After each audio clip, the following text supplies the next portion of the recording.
Ecología y medio ambiente. Programa 1. Niveles básicos de la ecología en su contexto.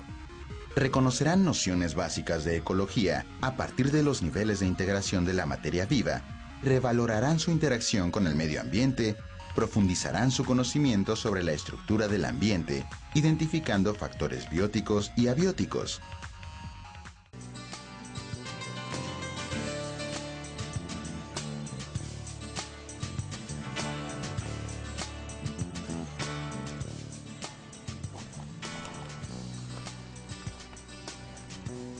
Rigo, me encanta este lugar.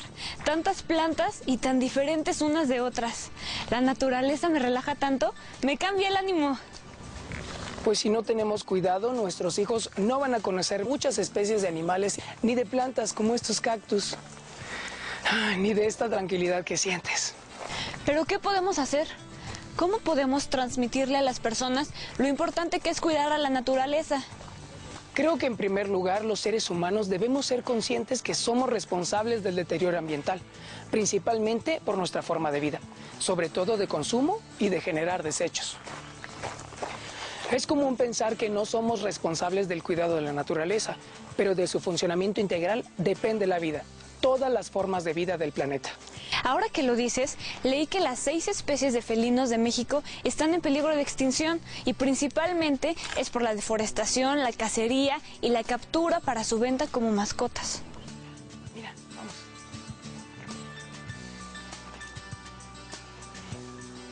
Imagínate, lo que acabas de decir sucede en nuestro país. Mucha gente piensa que los recursos naturales son inagotables, que nunca se acaban.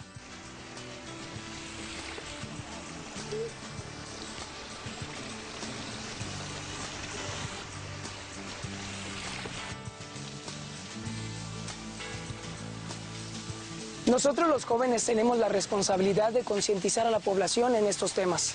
A continuación, explicaremos algunos conceptos básicos como ecología y ecosistema.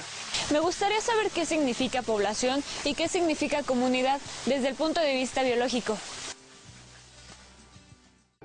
La ecología es la ciencia que estudia las interacciones de los seres vivos, plantas, animales, hongos, bacterias y protozoarios con el ambiente físico en el que viven y entre sí. La unidad de estudio de la ecología son los ecosistemas, que son regiones que presentan una estructura, organización y dinámica particular definida por el conjunto de sus componentes, vivos o bióticos y no vivos o abióticos. Son ejemplos de ecosistemas un bosque templado, un lago, un arrecife, un acuario. Las características de un ecosistema están dadas por la interacción del conjunto de factores y proporcionan las condiciones para la supervivencia y desarrollo de los organismos que en él viven e interaccionan. Todos los seres vivos que conviven y comparten un espacio determinado conforman el factor biótico, mientras que el tipo de suelo, el agua, la atmósfera y la temperatura, esta última determinada por el clima, constituyen los factores abióticos. Los factores bióticos, por la forma en la que obtienen sus nutrientes, se clasifican en productores y consumidores. Los productores son los que tienen la capacidad de sintetizar sus propios nutrientes a partir de compuestos inorgánicos, como el dióxido de carbono y el agua, mediante el proceso de la fotosíntesis. En un ecosistema terrestre, las plantas son los productores. En uno acuático, lo son el fitoplancton y las algas. Y los consumidores, como los animales y hongos, requieren incorporar la materia orgánica producida por los productores para incorporar a su organismo los nutrimentos que requieren. También existen organismos desintegradores o reductores, como son los microorganismos que se encargan de la descomposición y reintegración de la materia orgánica de desecho al sustrato, de tal manera que puede volver a ser utilizada por los seres vivos. Esta información nos permite visualizar la complejidad de los sistemas ecológicos, en donde las interacciones hacen que cada organismo, de cada especie, dependa de las características de la totalidad del sistema. Asimismo, nos permite reflexionar sobre el papel que actualmente jugamos los seres humanos al afectar con nuestras actividades, formas de consumo y contaminación, la dinámica que permite la conservación de todas las formas de vida. Y, sin duda alguna, las consecuencias del deterioro ambiental ya han empezado a tener efectos sobre nuestra especie, los seres humanos.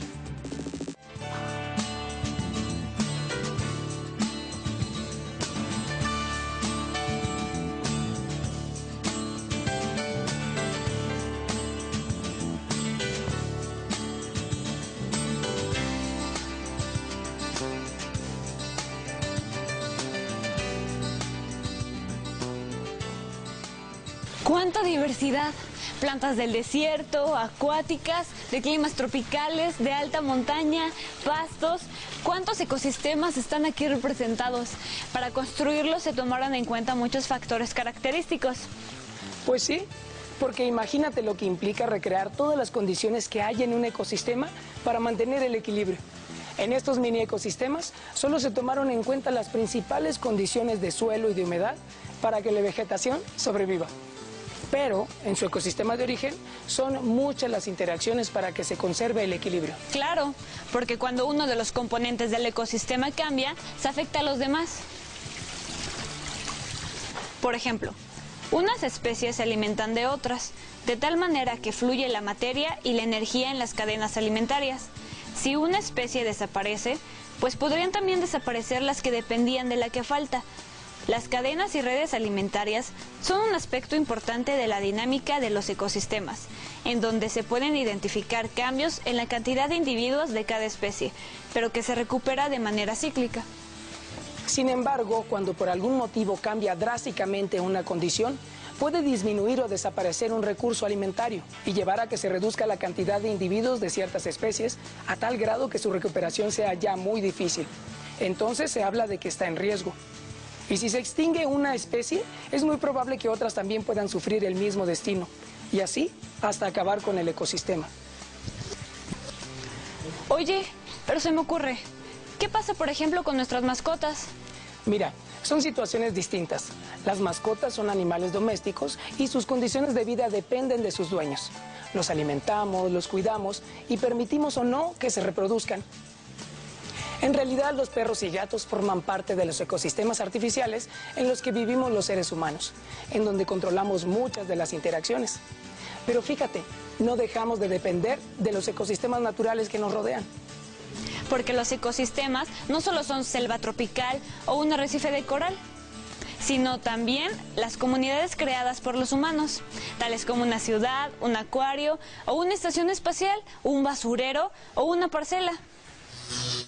En un ecosistema, los individuos de una misma especie que interactúan, principalmente con fines reproductivos, conforman una población.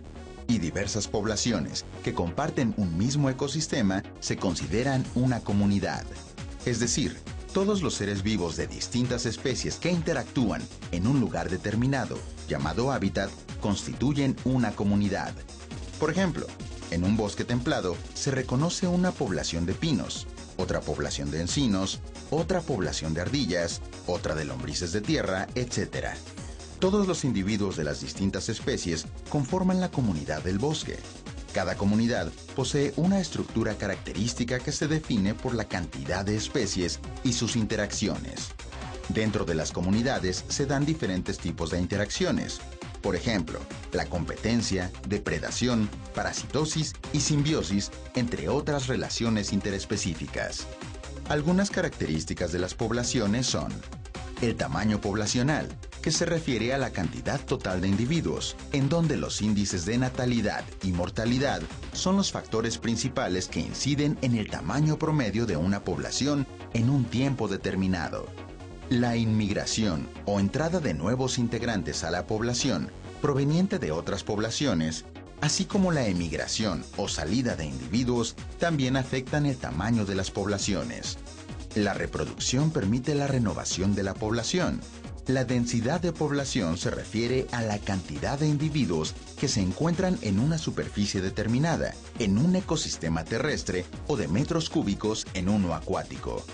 La distribución indica la forma usual en la que los individuos de una población se reparten en un área determinada. La estructura por edades indica la proporción de individuos en las diferentes etapas de desarrollo por las que pasa cada organismo. Por último, la capacidad de carga es el número máximo de individuos que puede sostenerse con los recursos de un ambiente determinado durante cierto tiempo. Cualquier recurso esencial para la supervivencia de los individuos de una población puede ser un factor limitante del crecimiento poblacional, como la comida, los minerales y los espacios vitales. Entonces tu pecera es un ecosistema artificial en donde controlan las condiciones para que los peces sobrevivan. Cuéntame, Cata, ¿cómo lo hiciste? Bueno, primero tuve que instalar los factores abióticos para las especies de peces que iba a introducir, el tipo de sustrato como la grava, un termostato y calentador para controlar la temperatura del agua. También necesitan agua con suficiente oxigenación, por lo que compré un aireador y un filtro para que absorba los detritos. En la naturaleza se incorporan al suelo y los desintegran microorganismos. ¿Y cómo seleccionaste el tipo de peces? Pues es que investigué. Por ejemplo, metí 2 especies que no fueran carnívoras y así me aseguré de que no se fueran a comer entre ellas. También calculé cuántos peces podían vivir en buenas condiciones en la cantidad de agua que cabe en una pecera. ¿Seguimos? Y además les puse unas elodeas, que son plantas acuáticas que ayudan a oxigenar y les sirven como refugio. Algunos caracoles que se comen las microalgas que crecen en el vidrio del acuario. Pues ahora que yo ponga mi pecera, ¿me ayudas? Una vez tuve una, pero mis pobres peces se enfermaron y murieron. Creo que no era buena la calidad del agua. Tenía cloro. Pues si eso pasa con una pecera de casa, lo que puede pasar a un nivel mayor, como si contaminaras un río o un lago, ¿te imaginas que de pronto, por una altísima contaminación atmosférica, ya no llegara la luz solar a la superficie de la Tierra y el aire se volviera irrespirable? ¡Nos morimos todos los seres vivos!